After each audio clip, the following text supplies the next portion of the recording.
Hello hi എല്ലാവർക്കും Sumi's craft വെയറിലേക്ക് സ്വാഗതം. ഇന്ന് വളരെ സിമ്പിളായിട്ട് നമുക്ക് എല്ലാവർക്കും ചെയ്യാൻ പറ്റുന്ന ഒരു ബോയാണ്. ഇതിന് വളരെ കുറച്ച് സാധനമേ ആവശ്യമുള്ളൂ.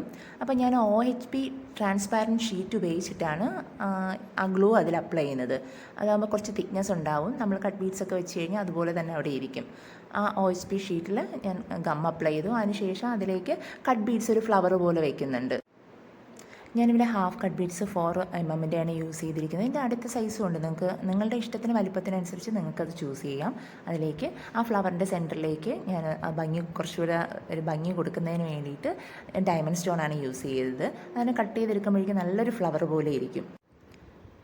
ഇത് എൻഡ് ടേപ്പാണ്. ഈ എൻഡ് ടേപ്പ് യൂസ് ചെയ്യുന്നതെന്ന് പറഞ്ഞു കഴിഞ്ഞാൽ നമ്മൾ മെറ്റലിൻ്റെ ബോ യൂസ് ചെയ്യുമ്പോൾ ചിലപ്പോൾ അതിൻ്റെ ഷാർപ്നെസ്സൊക്കെ കുട്ടികളുടെ ഇയറിൽ കൊള്ളാൻ ചാൻസ് ഉണ്ട്. അതൊന്നും വരാതിരിക്കാനാണ് നമ്മൾ ഈ എൻഡ് ടേപ്പ് യൂസ് ചെയ്യുന്നത്. അത് യൂസ് ചെയ്തിടേനും പ്രശ്നമൊന്നുമില്ല. പക്ഷേ അത് ചെയ്യുമ്പോൾ അതൊരു ഫിനിഷിംഗ് ഉണ്ടാവും. ഇതൊരു സെല്ലോ ടൈപ്പ് പോലെയാണ് ഇരിക്കുന്നത്. ഒരു നമുക്ക് മീറ്റർ കണക്കിന് വാങ്ങിക്കാൻ കിട്ടും. അപ്പോൾ അത് നമ്മൾ കട്ട് ചെയ്ത് നമുക്ക് ആവശ്യത്തിന് അത് പേസ്റ്റ് ചെയ്യാം. സ്ഥിരം ഉപയോഗിക്കുന്ന B7000 ഗ്ലൂ തന്നെയാണ് യൂസ് ചെയ്തിരിക്കുന്നത്.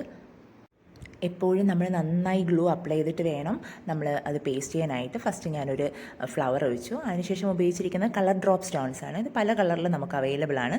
ഞാൻ ഡയമണ്ട് സ്റ്റോൺ ഉപയോഗിച്ച സെയിം കളറാണ് ഞാൻ കളർ ഡ്രോപ്പ് സ്റ്റോൺസ് ഉപയോഗിച്ചിരിക്കുന്നത്. അത് നന്നായിട്ട് ഒന്നര വിട്ട് അതിനൊരു ഫിനിഷിങ്ങിന് വേണ്ടിയിട്ട് കറക്റ്റായിട്ട് അത് ചെയ്തു.